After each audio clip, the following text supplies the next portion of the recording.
Good evening and welcome to the 38th Freedom Front Awards Gala for the Columbia branch of the NAACP. I'm Dr. Bobby Donaldson, a founder of Columbia SC63, Our Story Matters Project, professor of history, and executive director of the Center for Civil Rights History and Research at the University of South Carolina. And I'm a proud life member of the NAACP. I want to thank President Ovita Glover for asking me to help document the extraordinary history of this Columbia branch. I'm also honored to work with President Brenda Murphy in chronicling the history of our state conference. Tonight is a moment of celebration and recognition, but is also a moment of reflection as we study our past to prepare ourselves for the challenges we face right now. The NAACP was founded in 1909. Under the leadership of James Weldon Johnson, the association pressed into the South, knowing that the struggle had to take root where oppression was the greatest. That vision brought the NAACP to Columbia, Charleston, and communities across the region. When we turn the pages, we find a deep and moving history that needs to be told and studied time and time again. Turn the page to February 1917, when the Capital City Civic Club became the Columbia branch. I.S. Levy, Butler W. Nance, and N.J. Frederick declared that voting was a matter of necessity and grave importance. They urged, teach them the necessity and importance of citizenship. Get them to work in getting men registered, that we may preserve and perpetuate our civil and political rights for the present, and pass down to future generations an heirloom of liberty and justice. When we turn the pages of history again, we see the names and faces of men and women who worked on behalf of future generations. Some names are familiar, and other names need to be lifted up.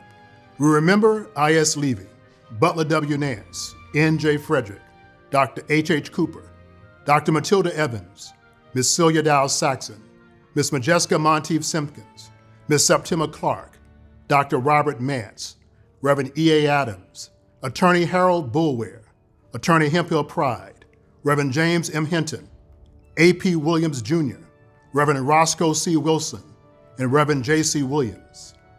And we remember Attorney Matthew Perry, Attorney Lincoln Jenkins, Dr. B.J. Glover, Reverend William McKinley Bowman, Frank B. Washington, Adele Adams, John Roy Hopper, James Felder, Reverend Otis Outing, Dr. Lonnie Randolph, and Miss Ovita Glover. Turn to the 1940s, when the branch stood with George Elmore in the fight to end the all-white Democratic Party.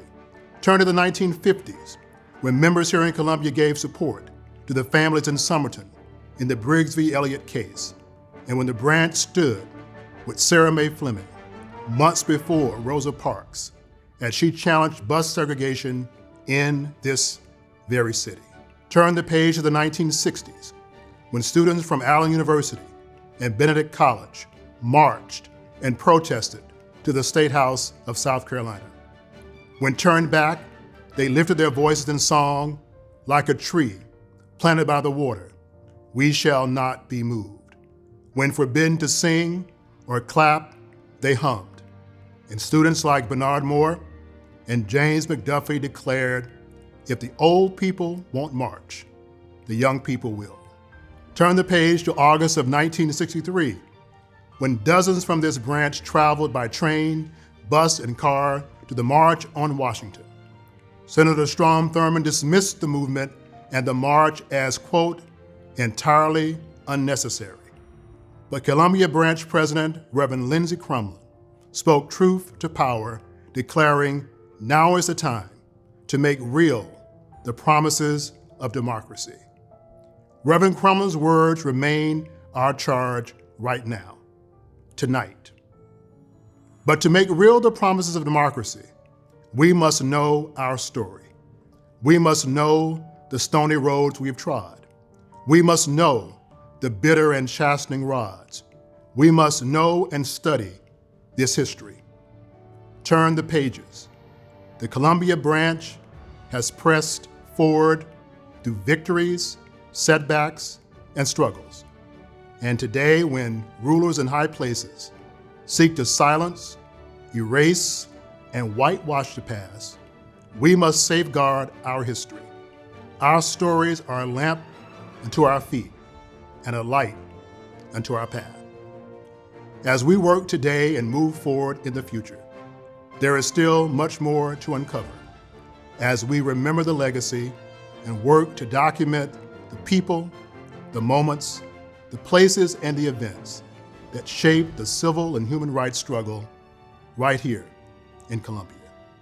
And that is why Columbia SC63 and the Center for Civil Rights History and Research at the University of South Carolina are pleased to support tonight's gala. And together with this branch, we will continue to preserve, to document, and to share the history of the long struggle for freedom and justice. Congratulations to the Columbia branch of the NAACP and to all who are being honored tonight. May we continue to make real the promises of democracy. Thank you.